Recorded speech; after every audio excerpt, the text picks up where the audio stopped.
Good, how are you?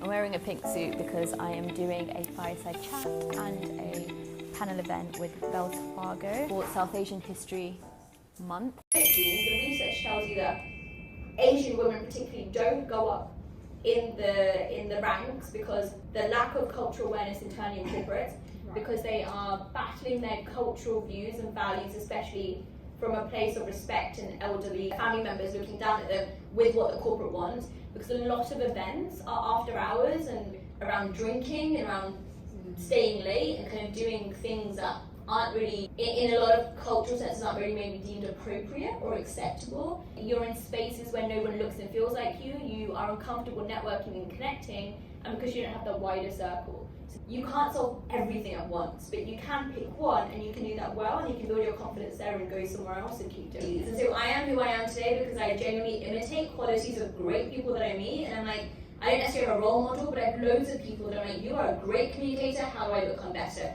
You are so great at being empathetic, how do I do that? You're knowledgeable, let me do that. If you have your formal coffee because you think you've landed the role, right? I went in, I was like, of course I've landed the role, they just want a coffee. The partner was like, do you know what you're applying for? Why? You're a big four.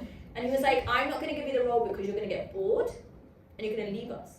I was like, well, no one's ever rejected me because I'm going to get bored before, right? But that's because I went to base business school, which was CAS, and everybody was going into finance and consultancy. That's just what you applied for, so you didn't know your skills. Same with like all the workplaces. Workplaces let me go not because I wasn't a great employee, it was because I wasn't a good fit. And not being a good fit has always been my superpower. Now I'm just using that to my advantage of saying, I don't really fit in here, but that's okay because we don't all have to fit in. We just have to figure it out. And so it's that mindset shift. That's amazing. And so this year, I was fortunate enough as an example to be invited by the Princess of Saudi Arabia to interview her based on the credentials that I've built, but also I get to be in really cool spaces like this where I can say, I absolutely am nobody special. I am just someone who's willing to put in the work and willing to make mistakes and learn from them, and most importantly, learn from people who are far more knowledgeable than I am. And that's why I get really cool opportunities like this, because I put myself out there and I say, this is what I've done, this is what didn't work, this is what's working now. No one else is going to be your biggest cheerleader, so spotlight yourself, nominate yourself, and show up in spaces that make you uncomfortable, because that will only really grow you, your business, and your brand. So what are your kind of key tips around those kind of negotiations, especially for someone more junior who hasn't got that confidence, hasn't built that confidence yet? I think it's a great question. Know why you deserve that promotion. To take a step back, a really simple way of doing it is go put your job description on an Excel, right? In different columns. That's the skills that you were enabled to do in that job. How have you actually delivered it? What are the results? What are the action points? What is some of the feedback? And create, let's say, a brand bank for yourself, right? So you understand, you document it. The second thing is to go into these meetings. With all due respect, your managers and your seniors aren't really going to put meetings into to be like, we'd love to give you a promotion, let's figure out how. But they want to see that initiative.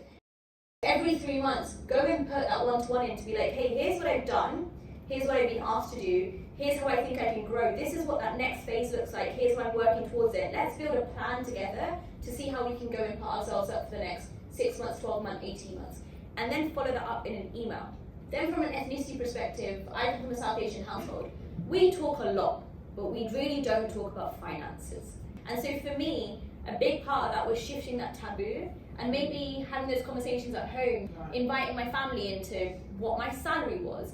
Not that they thought I should go for promotion, right? My mom's like, you're making money. I'm like, no, but comparatively, I've got a gap as an ethnic woman around 20% already.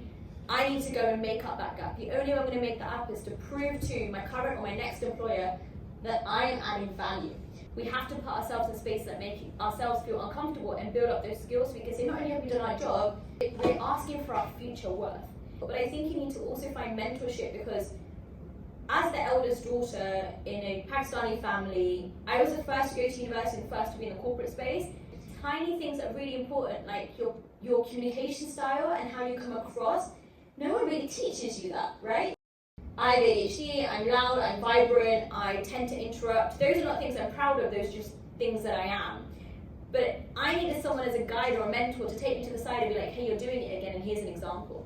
Not for that to come up in my appraisal, to be like, you aren't getting the promotion because 3 months ago you spoke over this person. Ask for help in these spaces, ask for feedback, put yourself out there and say, look, this is what I'm doing to learn.